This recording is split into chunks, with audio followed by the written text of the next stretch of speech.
fine. You'll get your ass moving, son. We're burning daylight.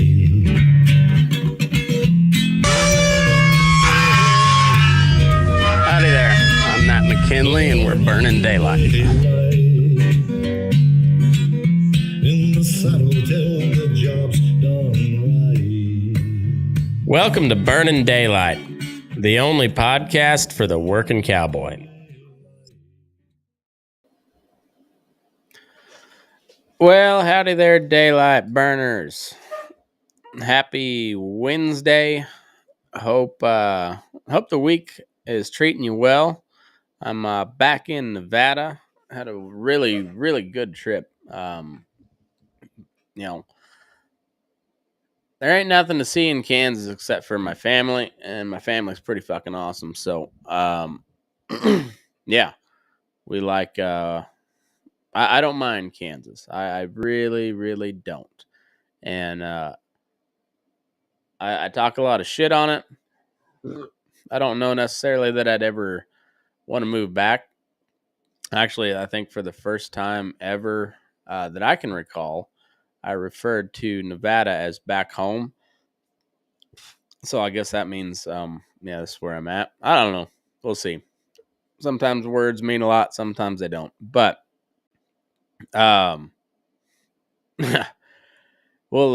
talk about words meaning a lot here a little bit later. But had a really fun week away. I apologize for not putting anything out, and you get busy. How that all happens, and sometimes just shit comes up, and you don't even realize it. There's just I could have swore that this Kansas trip was a good 3-4 weeks away, and next thing I know, I'm like, oh fuck, we're heading out on Tuesday, and so it was a little more rushed than I'd hoped, but either way, it was fun. We had a kind of a late cancellation on our comedy show, but Eric Shields was able to come back up and or come on up and tell some jokes. He played his guitar a little bit, and then Robbie made the show. It was a fun time. It was kind of a shit show. The audio setup was not great. I really liked that brewery that we were at. It's Hidden Trail Brewery there in Garden City, Kansas. Guy that owns is really, really good dude. I like it. I hope to come back soon and do something else there, and we'll work get a little better sound setup so everybody can hear us. But either way, I heard some good reports from people here and disaster. So that worked out pretty good. And anyhow, good to be with the family. It was good to see some old friends. Saw a few old friends, and didn't get to see everybody. Of course, that's how it always goes. But it was fun. It was hot. It was really, really hot. It was really windy, and it was Southwest Kansas. It's exactly what you'd expect from Southwest Kansas.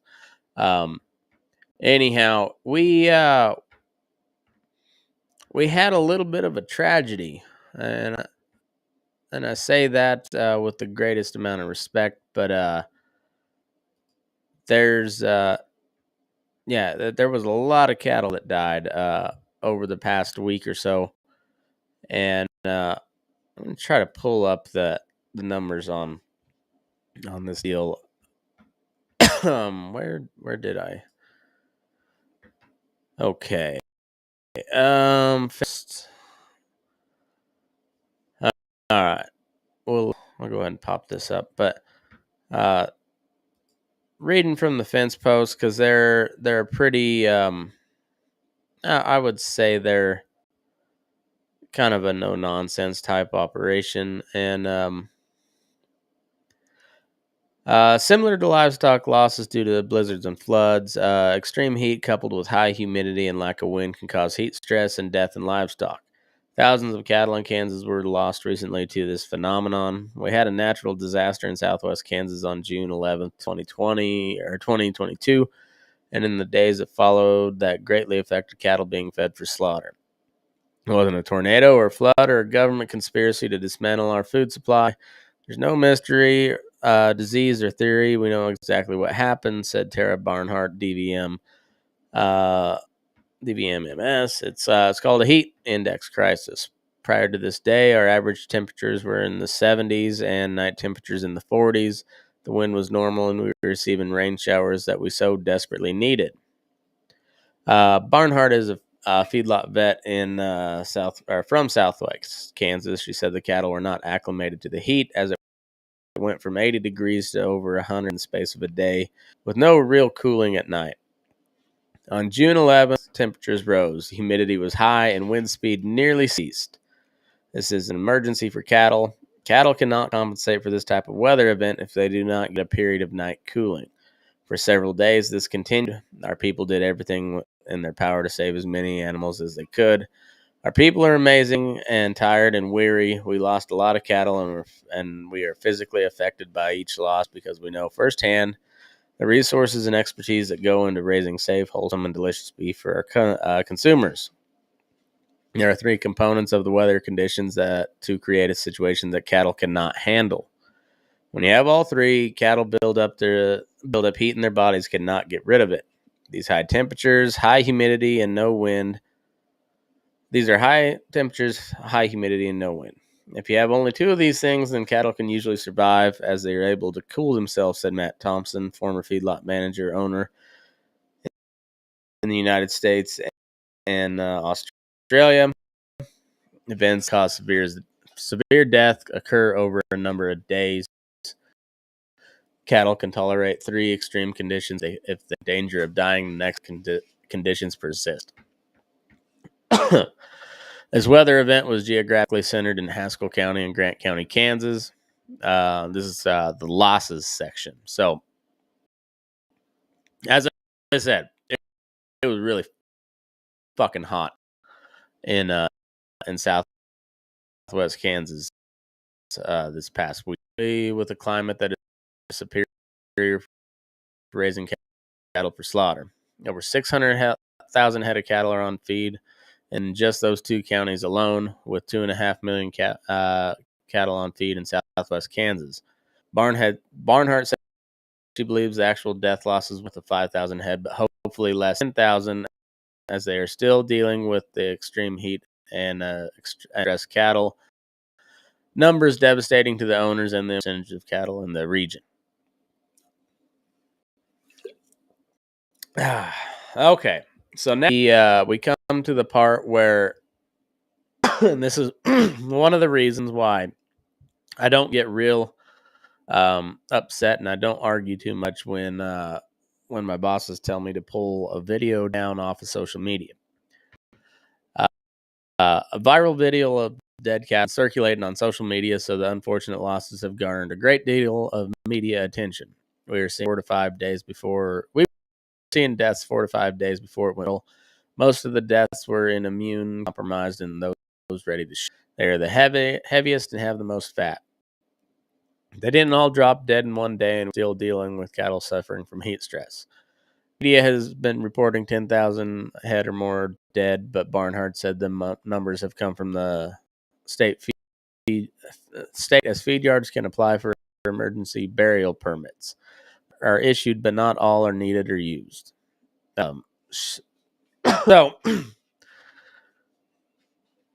to clarify that point, so media's been reporting 10,000 or more dead, but that number, according to this vet, says come from the state, because if you have a big traumatic event like that and a bunch of cattle die all at once, whether it be a blizzard or a big freeze or heat deal like this, you can apply for a permit to just bury them all. and they'll usually let you. And then, there's you apply for, say, 1,000 head or whatever your death loss is, and so you're like, we've got like 200 on the ground right now, and we're expecting 600, and you only get 400. Well, that doesn't. Those counts don't get adjusted till way later.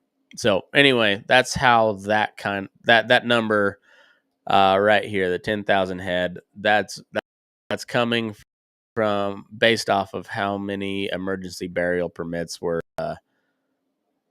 for and the number of head that were used on that. So I don't know if that's true or not. According to this vet, who would know better than I do? That's what she says. So I have no. Still funny, even it wasn't meant to be funny. That's what she said. Always gets me. Anyway, I have no way of knowing if what she said is true without doing a bunch of research, extra research. I've done some, but the numbers have been a little hard to find, and to get those, I think they're readily available if you know where to search. That's the problem. That's always the problem with bureaucracy. Is it a Department of Agriculture or is it a Department of Environment? Like what is? I don't know. So I haven't got the exact numbers. But fence posts, as I was saying when I started, kind of just left started that article after I failed to finish that thought. But fence posts is kind of a no nonsense. I think they're obviously going to be skewed more towards the cattle producer than anything else, but I think they do pretty good work, and and I think it's a pretty good article. So the permits are issued, but not all are needed or used. She said the feedlots are very full right now due to markets and more cattle going on feed. So with the added numbers, most yards do not have a lot of open pens to spread cattle out, and many don't want to add the social stress by disrupting animal groups. Our number one thing we employ during extreme heat is a no cattle movement policy unless absolutely necessary. If they have to be moved across the yard for shipping, those moves are made at night. Extra water tanks are also placed in the back of pens so more animals can take advantage of the evaporation cooling from water. She said even spreading extra bedding such as corn stalks in the pens can give the animals something to nest in and has been proven to help lower their body temperature. This is especially helpful when the pen floor is dark and humid from urine and manure. Sprinkling with water, the last thing employed as it can add humidity and without wind won't evaporate and cool the animals. Black-hided cattle, except Wagyu, are more susceptible to heat stress than light-hided cattle because black absorbs heat, Thompson said. These events have happened since the beginning of time. One big reason large-scale cattle feeding moved to the high plains area is that it is rare to have all three things at once. The most important thing is you don't want to block airflow, meaning do-gooders have attempted to force feedlots to build shade. This can be difficult and somewhat dangerous in high wind areas that feedlots are usually built, and they can make it worse if they block wind. We are raising high-quality beef, which comes at a higher risk, Barnhart said. All right, so I don't know what the numbers are. I don't think anybody really knows what the numbers are. But according to my brother-in-law, who runs a large-scale custom silage crew in that area, particularly in Grant County. I'm not as familiar with Haskell County. That's liberal Kansas, but I'm somewhat familiar with that over there. I'm fairly familiar with Grant County, and then on over. But those were the two big ones, as they were saying, Haskell and Grant County. So that's Grant County Feeders is a five rivers yard, huge, 120,000 head ish in the summertime. Summertime's when you're going to push your cattle a little bit closer together, try to squeeze a little bit more out of your pen space, and because you got a lot of cattle coming off of grass, and you've got, and you don't need quite as much bunk space in the summer because the pins aren't going to be as shitty, and it's a little easier to work with in the summer. However, it can get really hot, and when it's 105 like it was, um, air temperature, that's going to be about 105 when you're out in the pasture like that. Your grass might be a little bit hotter, but it's going to be roughly what your air temperature is. And the feedlot, that changes drastically. You have a dirt floor, manure floor pin, and it collects a ton of heat. So when you're talking 105-degree air temperature, you're probably looking at closer to 130 or 140 degrees of the floor, the pin floor temperature, the ground temperature. It's hot. It's really hot. And because it's hot and it's dry, and usually the wind is blowing like a son of a bitch, and it's a pain in the ass, but it helps. It just keeps the air moving, and it helps cool things off. Even though if it feels like a hot wind, it usually is, but it does cool things down, because as soon as that wind stops, you're just like, holy shit, it is just hot, stifling hot. There's nothing to circulate the air, and it's just hot all around you, and you can't escape it. And then you add a little bit of moisture to that. I'm living in the high desert right now, and it's real dry. And I grew up essentially in the high desert. It's the Great Plains, High Plains, whatever you want to call that. But it's basically a desert. I mean, it's just hovering right around that level. I think it's 12 inches a year is what they consider. If you have less than 12 inches of precipitation a year, that's considered a desert area. And yeah, everywhere I grew up hovered right around that. It was always 11 to 13 inches, so it was just right on the edge of desert country. And but with that comes a lot of heat, and then you're not used to humidity at all. Like 25% humidity is like muggy. That is really muggy in that part of the world. Well, you had at least 3-4 days in a row where there's in the 70s and the 80s. You had some good rain. They needed it really bad, and the grass is really looking pretty good where there is grass. A lot of people plowing up CRP and shit, which is a bad sign. That we'll get onto that to another time. But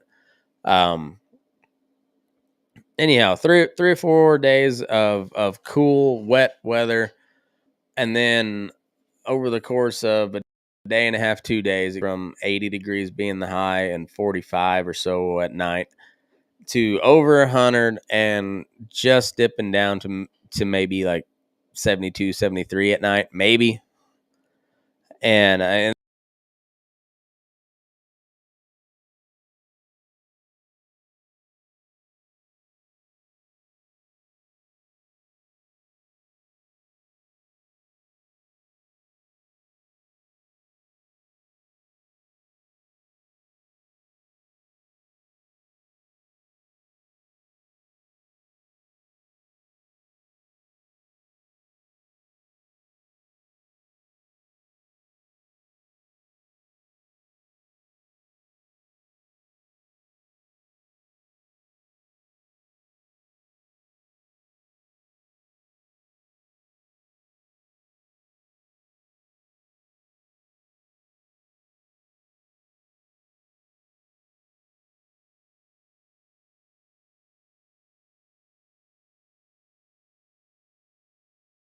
Thursday, yeah, so Thursday to Tuesday, and there was several degrees before it got there. I mean, it was a bad deal. But the kicker was when the wind quit blowing, and then you got all that humidity in the air. You got the over 100-degree temperature, and there's no wind to move it around. And then you get the real fine shit dust that just kind of hangs in the air. And then you got a whole bunch of big fat cattle ready to eat, ready to go to slaughter. And the vast majority of them are black-hided because that is what the market wants right now. It's what's been the trend for the past 30 years or so. And yeah, you have a whole herd, or a whole breed of cattle that are known for being red with white face and legs and belly, and now they have a black version of that same breed. And there's some good genetic commingling, but at the end of the day, that's just to catch a market premium on black-hided cattle. So you got a lot of black-hided cattle.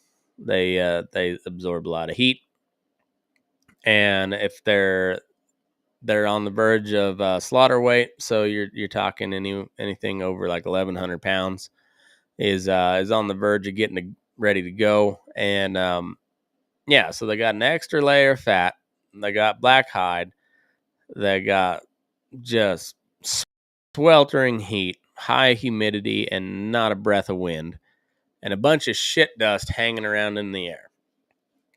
And once again, I don't know the numbers, but I would be willing to bet that 90% or better of those cattle that have died have been treated at least one time. Some of them, I've seen cattle that you treat, they come out of it really good, look really like they're really gonna pull through, dying, and then you take a look at their lungs, and you're like, how in the fuck were they living that long? They'll be 25% tissue that's still usable in both their lungs, and they look big, healthy, and fat on the outside. It just when you're working with that little lung capacity, and then you got to overload it for days on end like that, eventually it just gives out. You give up, and the old heart quits ticking. And it's I could say, you could say it's kind of a somewhat of a moral quandary. We want our cattle to be pretty fat to get the good quality beef that we like. But when you get a big heat stroke or a heat wave like that, it's going to lead to a lot of heat stroke and heat stress on those cattle, particularly ones that you're trying to fatten up to slaughter. Apparently, that has become a moral quandary nowadays. Just the fact that that's what you try to do with cattle, even though that's what we've been doing with cattle ever since we domesticated them, or any animal for that matter that we have domesticated for meat production. The idea has been to fatten them before slaughter so that they taste the best possible way. But also, for the longest fucking time, we understood that if you were born with a dick, you were considered a man, and if you were born with a vagina, you were considered a woman. And now that apparently that line has become quite blurred. So why wouldn't the reason that we fatten cattle to slaughter, why wouldn't that line become a little more blurred nowadays, huh? So you get a little bit of that going, and then you add in the social media pressure, and that shit went viral. I can't tell you the exact amount of people that contacted me over the weekend, because I don't know right off the top of my head, but a lot, enough where my wife was like, "Are they asking about the dead cows again?" Yeah, everybody. And I understand being really suspicious of stuff. I advocate being very suspicious of what you hear in the news. And that being said, you should be very suspicious of what the news is reporting. Thousands, and then you'll read it in the headline: thousands of cattle dead, and then you read down and they say at least 2,000 head. I'm like, well, that is the literal definition of thousands. Is you have to have more than 1,000. you'd have to have at least 2,000s to make thousands of cattle. So they say at least 2,000 head have died. Okay, so that's the literal definition of thousands. So were they wrong? No, but when you hear thousands, I don't think 2,000.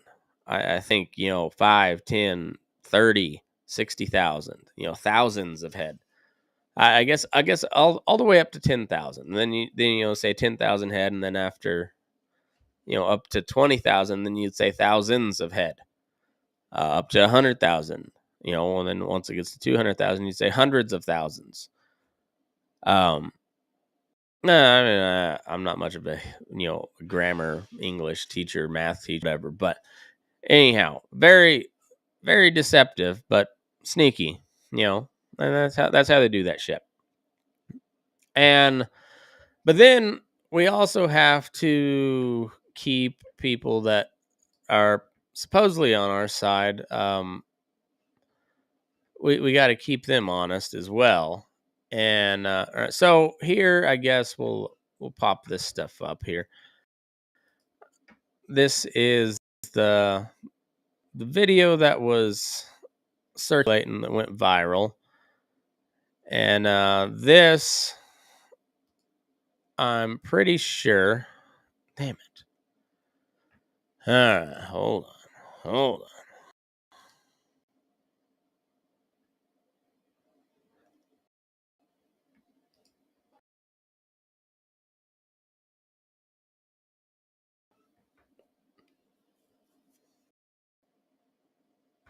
All right, here we go. This feed yard in Ulysses. It's got almost 2 million views just on Twitter. I saw this I saw it on Facebook. I saw it on Instagram. I didn't get on TikTok, but I'm sure too.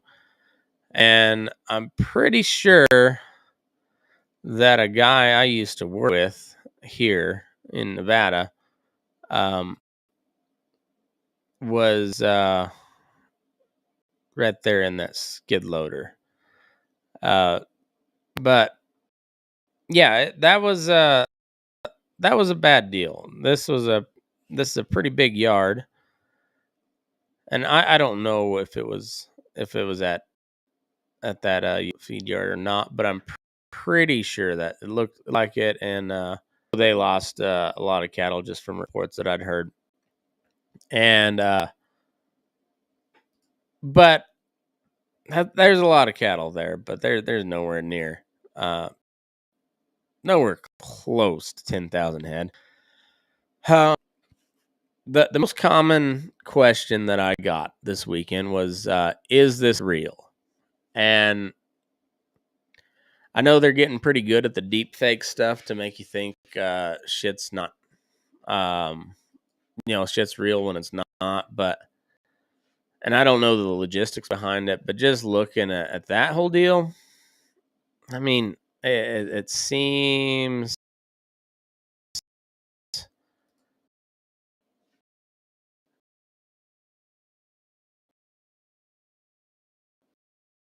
kind of seems like that one would be okay. Those are all well over 1,000 pounds, all black hided, and yeah, it's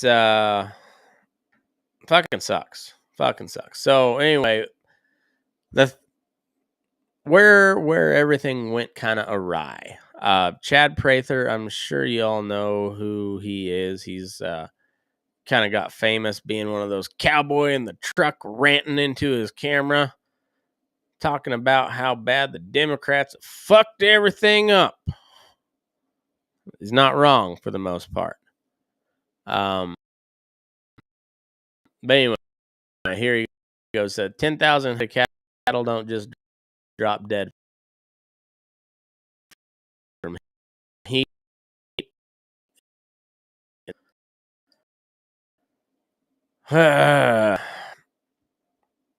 Every time I think that the Republicans, conservatives, um, are gonna just roll through to like an easy win on an election. They somehow find a way to fuck it up.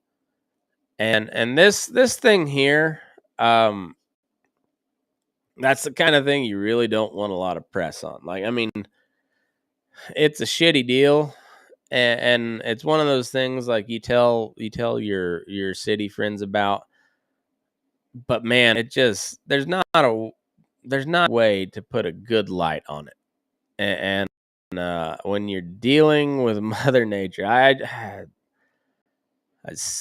said that just the other day, and I just like, boy, she reminds you over and over again.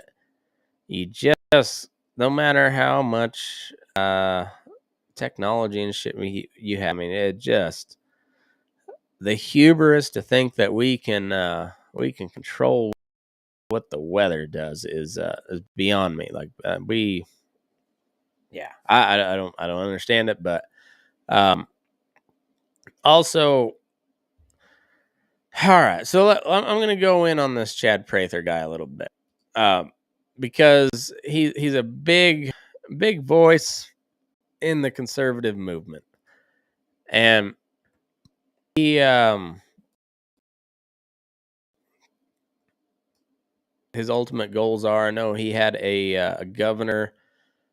He was running for governor in Texas there, and but that's really, I don't know what he did before he became, kind of the social media force that he has become. But I've seen him. He started getting popular back, like maybe around 2012 or so. Like the like the second it was like him and Graham Allen and a couple others. They do that. They're like driving around, and Graham Allen was just the Southern boy, and Chad Prather was the Texan just ranting about these goddamn. I didn't say that because he's proper fella. These darn.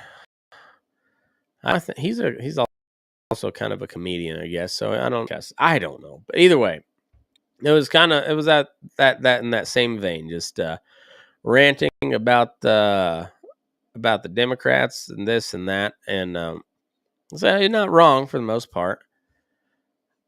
Now he's got himself a show on Blaze TVs. That's Glenn Beck's network, and seems to be doing very well for himself. Like I said, launched a governor campaign. Um, yeah, let's see, how many followers does this fella have? He's verified on Twitter, and he's got 290,000 followers. Um,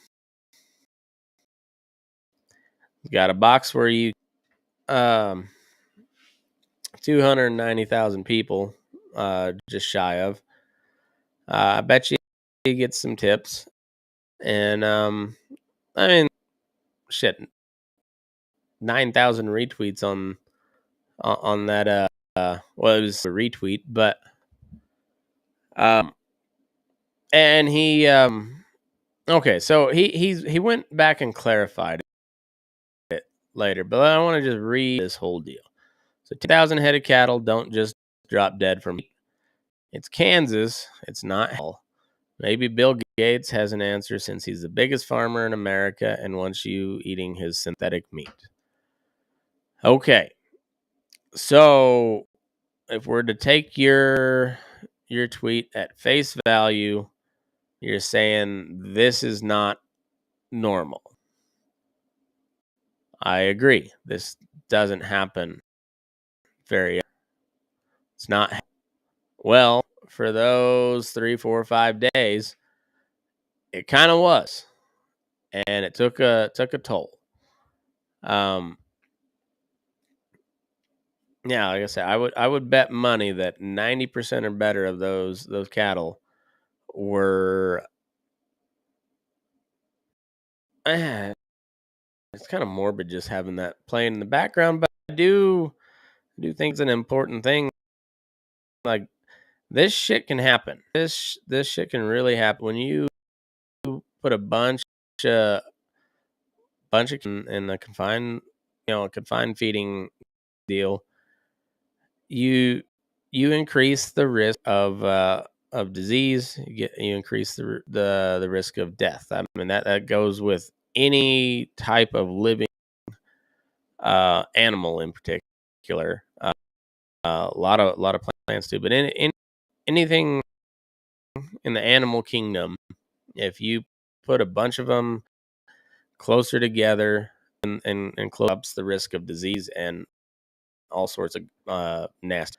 It's why I like cities like New York and Newark and Detroit, and that's why the COVID rates higher in there. There's more people. They're living way closer together. That's same thing with a feedlot. Think of a feedlot as just a cow city. I mean, it just and that's basically what it was. And think of Southwest Kansas as kind of like the eastern seaboard of the cattle world. It's obviously not a seaboard; it's in the middle of the fucking country. But in a state like Kansas, which according to what I read is number 3 cattle producer in the country, it's Texas, Nebraska, then Kansas. Uh, with Southwest Kansas having 2.1 million head of cattle on feed. Just cattle on feed. That doesn't take into account the stockers, and the cow calf producers, let alone the dairy. There's a lot of dairy cattle too. But you look at that overall number. You take just the feedlot cattle, 2.1 million head in Southwest Kansas, 600,000 head in Haskell and Grant County alone. um, and then you take, we'll say the 10,000 head.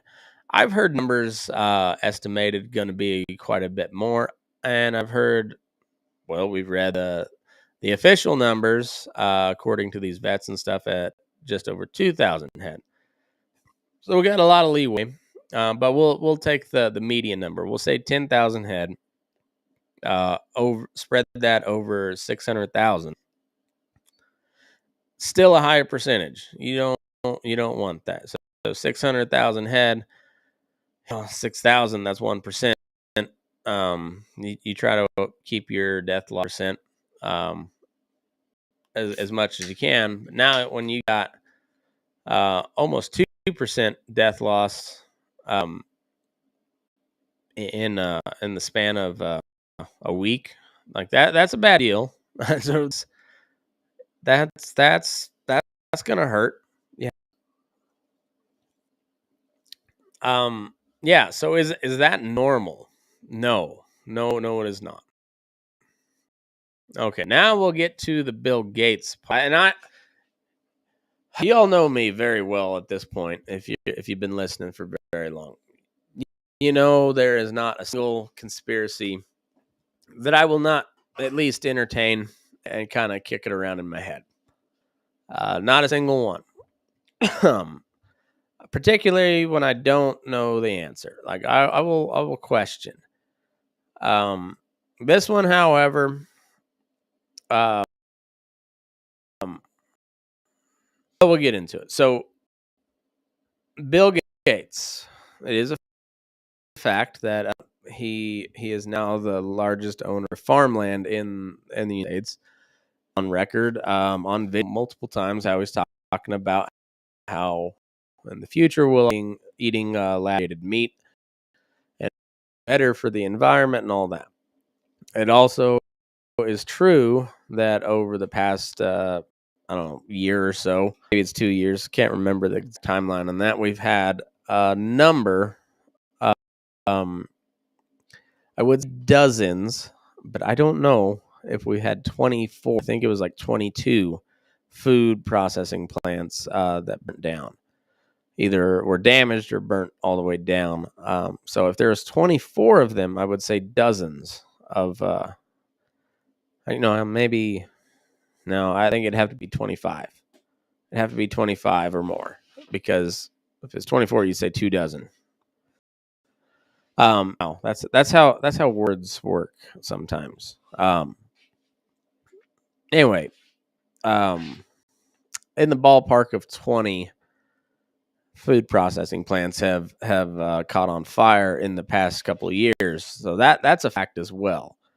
And now, what's also a fact is people are ready to believe some wild shit, like all on board. And we've had the QAnon phenomenon rage through conservative circles. We have, what you had reasonable, rational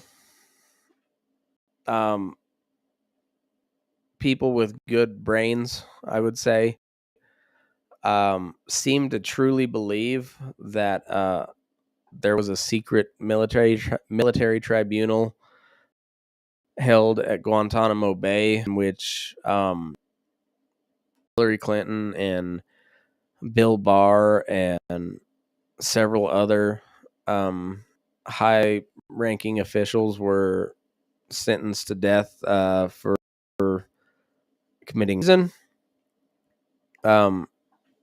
People were not just willing to entertain that idea, but actually believed that. It, of course, wasn't true unless all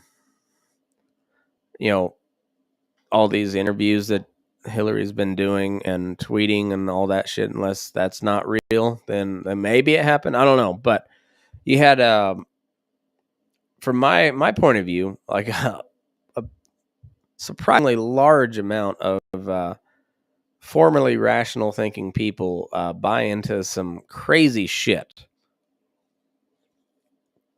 And I understand that. I do understand that, because when you look at some of the shit that the government actually has done already, like it's been documented that they did,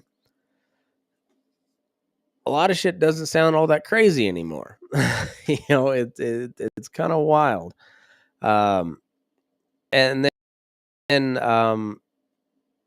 whole pandemic after the Roni, there's not much of anything that people are just willing to take at face value anymore. And I understand that, and I think that's a good thing. However, there's that old saying, being red pilled. So origins trace back to the movie The Matrix. You take the red pill and you see what's actually happening, or you take the blue pill and you just stay there in the Matrix. And I'm a big fan of this. I don't know. He's an author. He does a podcast, and he's just kind of I don't know. He's I guess a philosopher. But anyway, Michael Malice. He's he calls himself what he would call an anarchist. Doesn't believe there's basically believe things should be based off of voluntary interaction. But he has a really witty saying. Well, he always has some witty saying, but this one I'm a big fan of. But it says you should. He says you should take one red pill and not the whole bottle. So be aware that the government and the media and corporations and democracies and all the people, just be aware that they are lying to you, and that's what being red pilled means. Like you're seeing it for what they are. They're purposely feeding you a false narrative. However, not everything is a conspiracy. Not everything was an underhanded motive. If we believe, like most conservatives do, that weather's weather, it's going to change, and there's not much we can do to stop it. There's not much we can do to change it. There's a lot we can do to make it worse. Said this many a times, probably more times than I care to admit here in the past couple weeks or so. But the Dust Bowl is the perfect example of how we can take a typical drought. Maybe it wasn't a typical drought. It was a nasty, really, really nasty drought. Worse since then, believe it or not.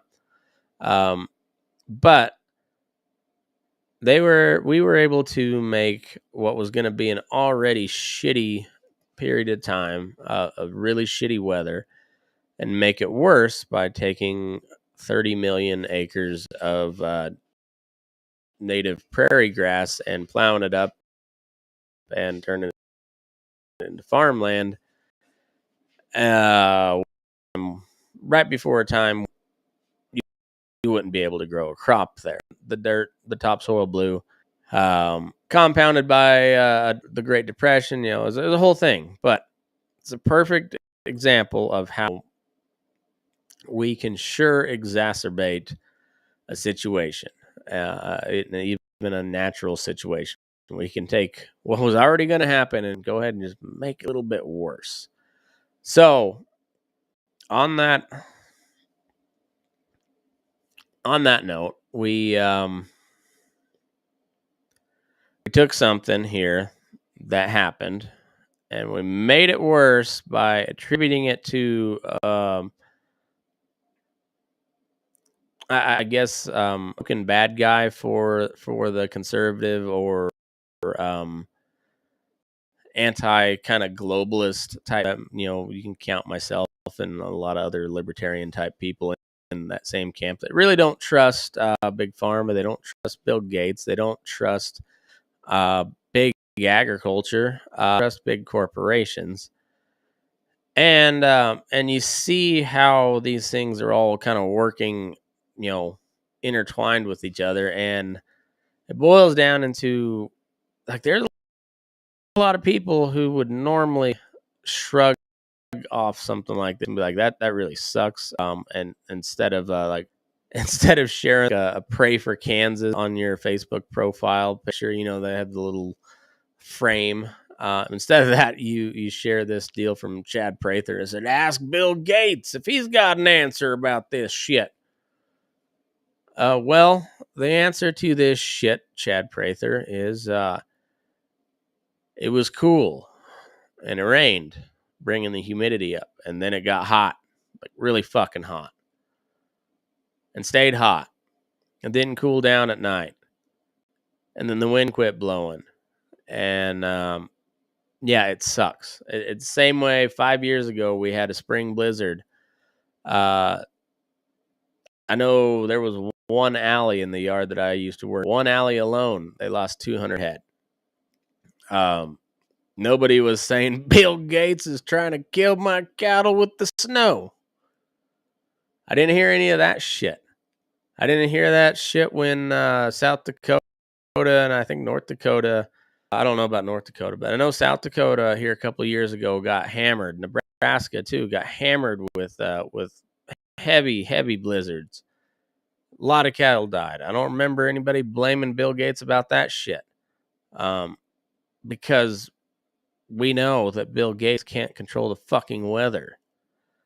And so maybe put it on the other foot. We all know, we should know, especially Chad Brett cattle business, as he says he is, or been around it enough, you would know that there in the Great Plains, it's cattle country. There's a lot of cattle there, and they're there for a good reason because the climate's right for it.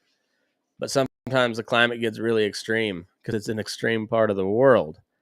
And when you have a confluence of events like that, just like with Hurricane Sandy, they called that like the perfect storm. Right? It was a superstorm or whatever. And it was a confluence of events that made it really crazy. Same way with a big tornado or a really big hurricane. Any of that shit. When you get a number of outlying factors that all kind of come together magically, it can fuck some shit up. It really can. And Chad Prather, with his 290,000 followers, tweets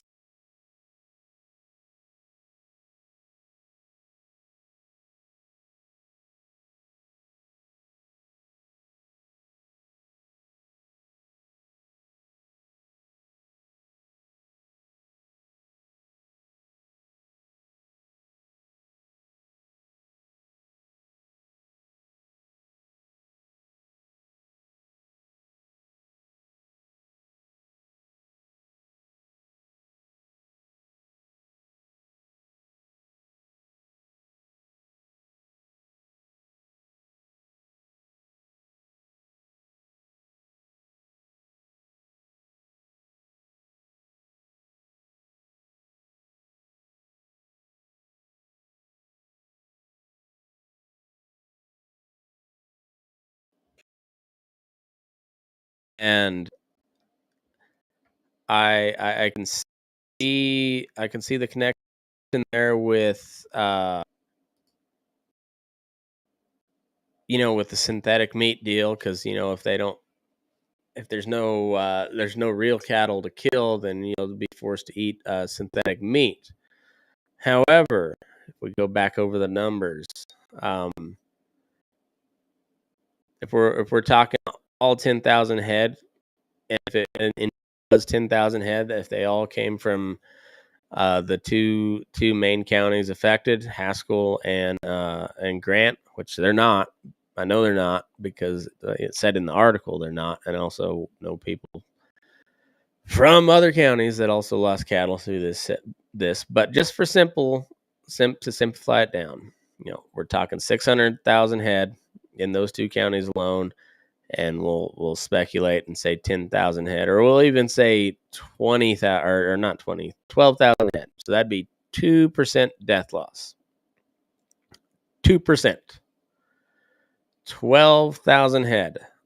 That would shut down one kill plant. We'll take the Tyson kill plant at Holcomb, Kansas. That would shut down that plant for about 2 days.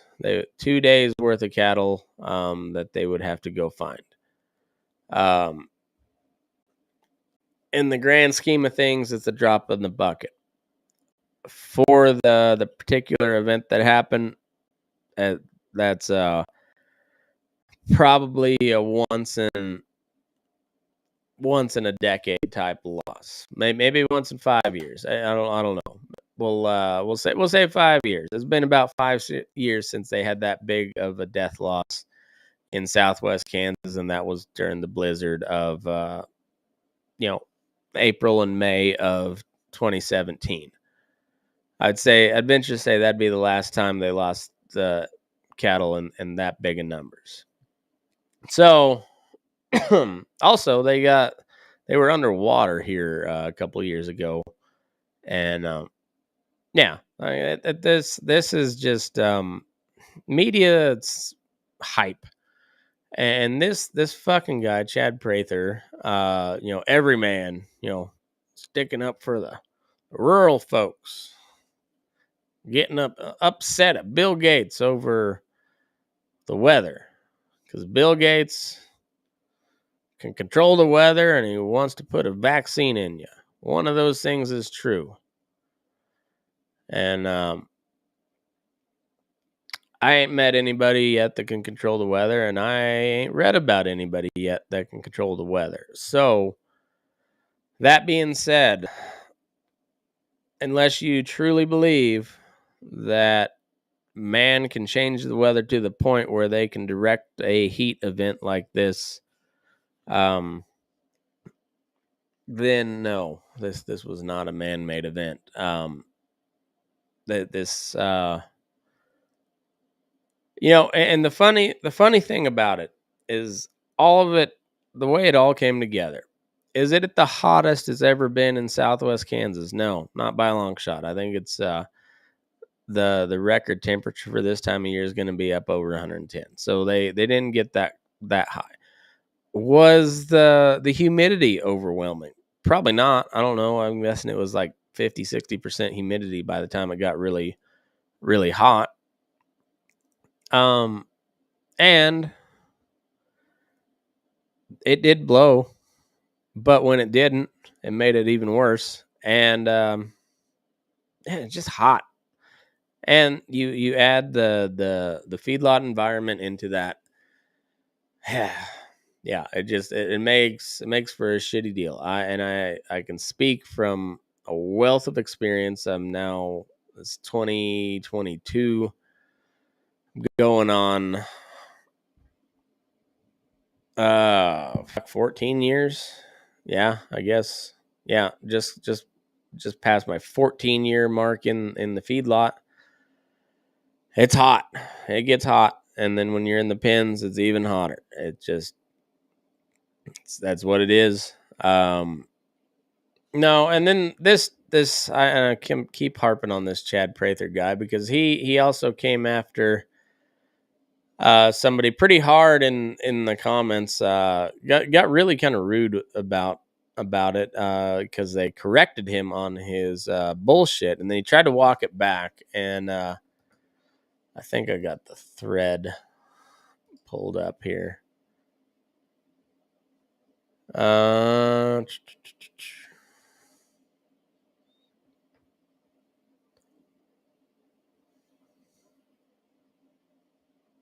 me find that one again. I'll pop it up, but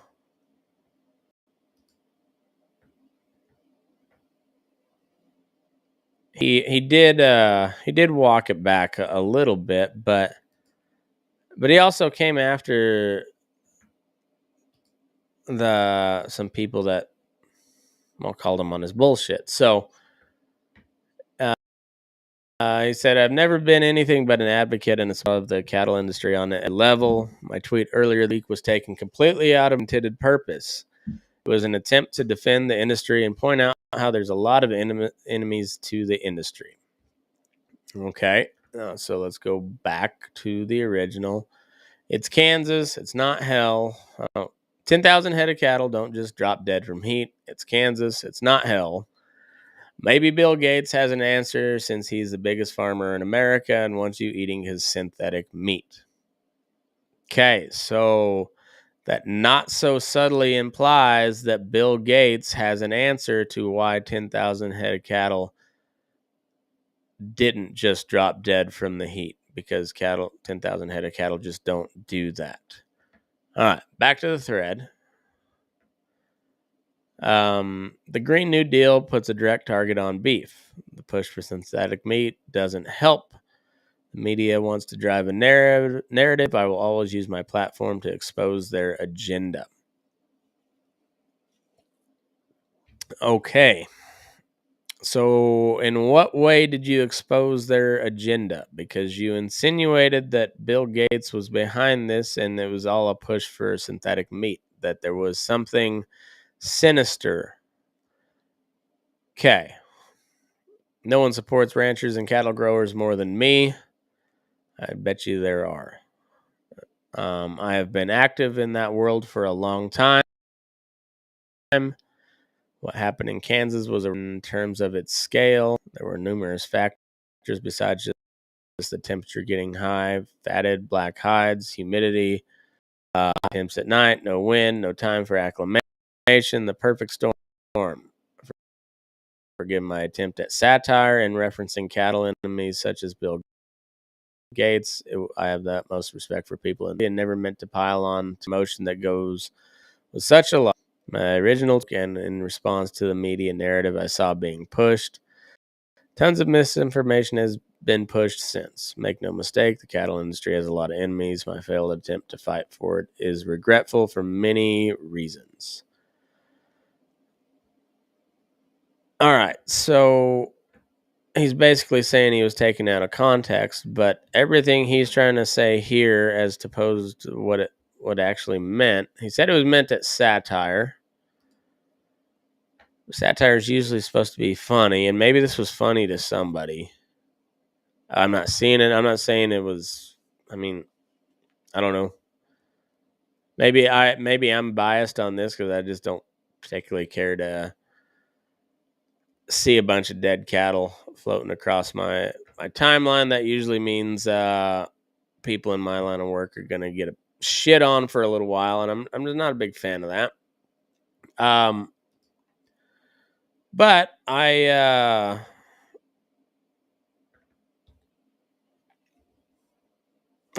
don't understand. So then this gal, what is her name? She calls herself the OG Devil's Advocate. Michelle, she's from Oregon or somewhere. Just realized I had the wrong share screen up for you. We'll fix that. Um,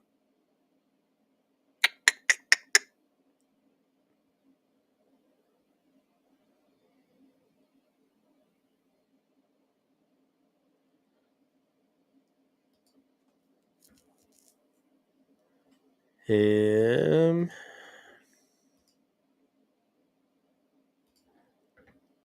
All right. So she says I appreciate the ranchers and veterinarians in the comments trying to shed on what happened, but get told by someone who probably can't keep a cactus alive that they don't know what they're talking about. And so that's in response to the Chad Prather original tweet.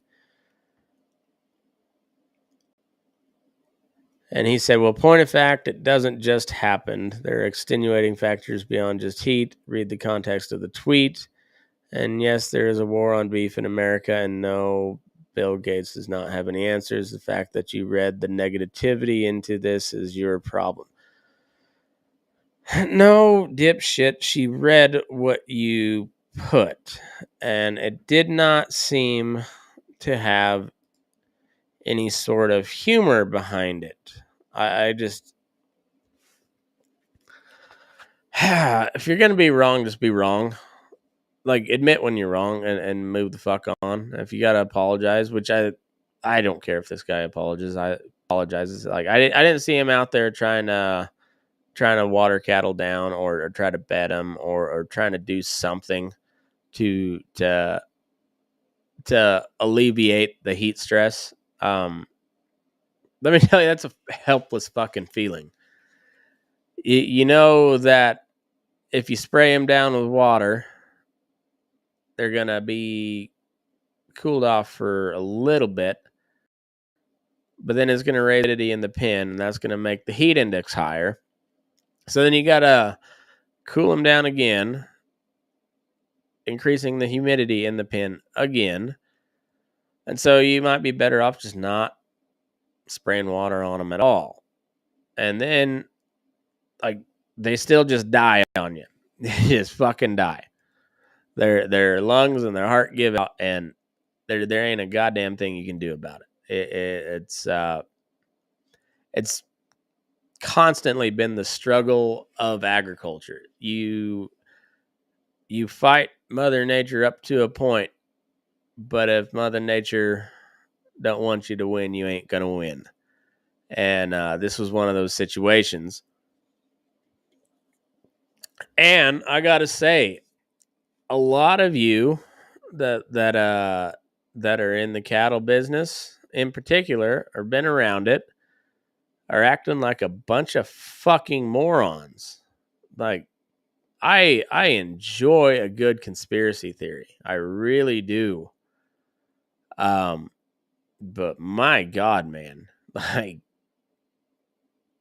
do a little bit of research outside of a fucking TikTok video.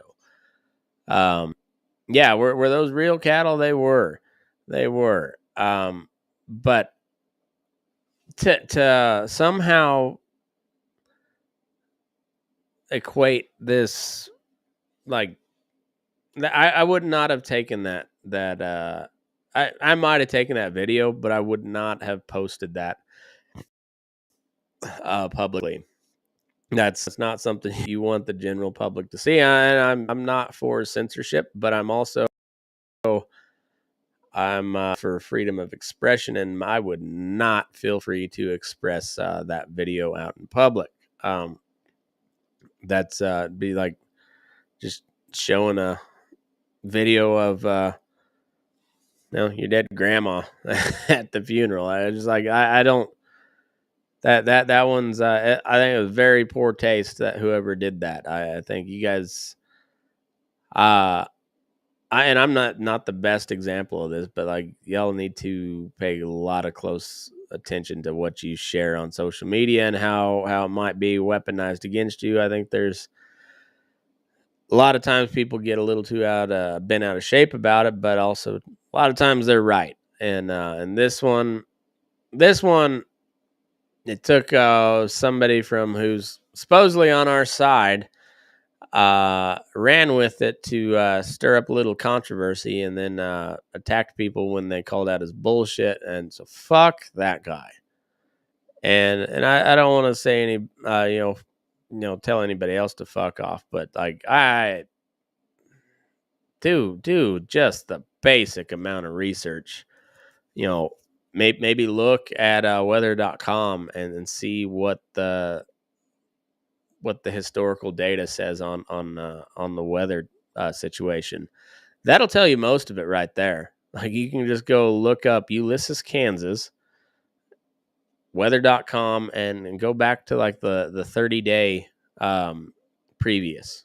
Look at what the weather was and how it acted and how that, and then just know that on top of that, you're adding we'll say Ulysses feeders about 75,000 head, and Grant County feeders, they're just I don't think they're about 10 miles away from each other, maybe 120,000 head. So between those two, you got roughly 200,000 head one time capacity. 200,000 head just between 2 yards like that, and you add the extra heat from the pen floor, and it's a shitty deal. And anybody who has been around cattle and been or can just use their brain a little bit could should be able to tell.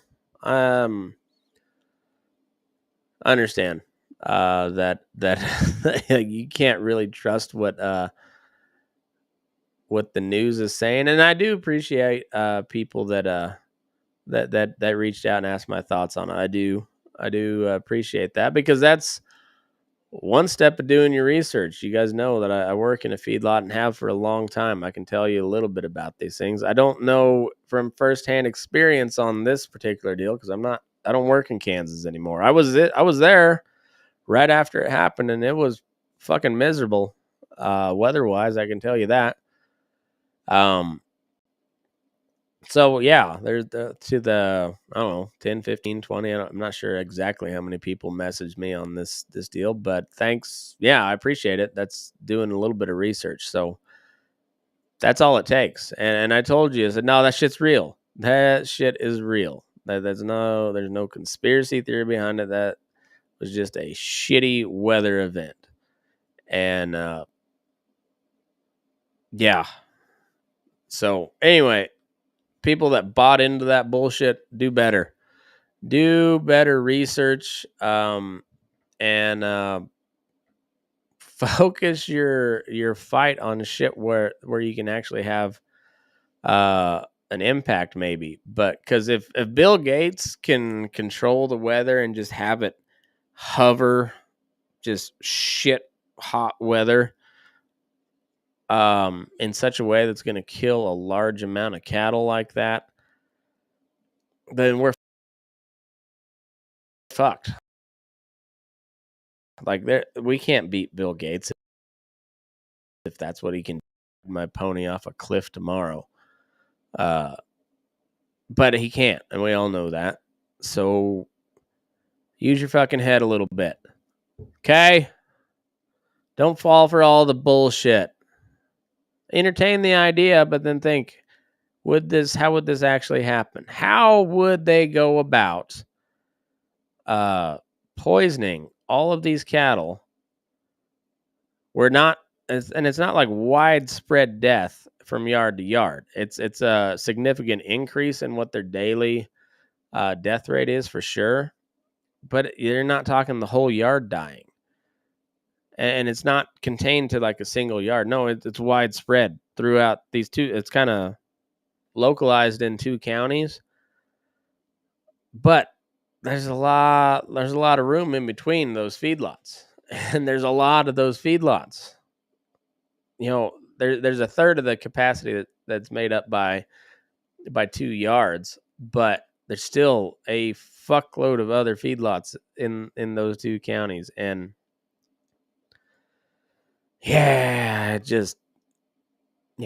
people need to be smarter, please.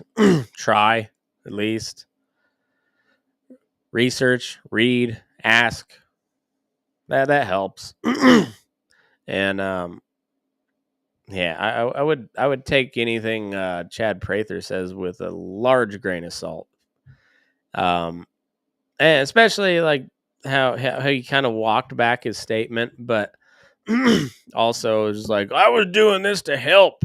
He didn't fucking help, dude. Did not help.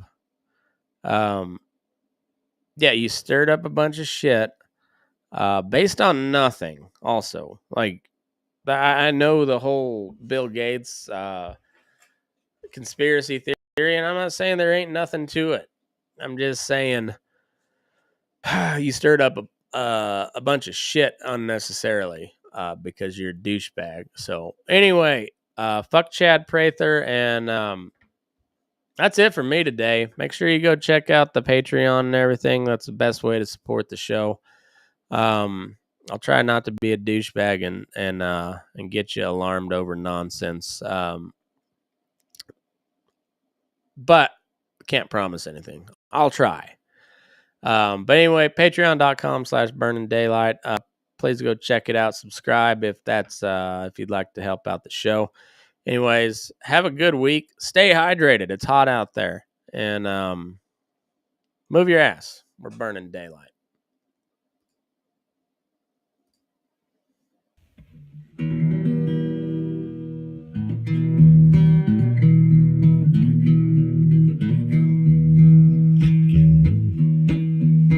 Your eyes up in the morning, beneath the stars so bright. Pull your hat down, make sure your cinch is tight. Horses kinda snuffy, cold chill up your spine. We'll get your ass moving, son, we're burning daylight. Burning daylight. Burning daylight. In the saddle till the job's done right.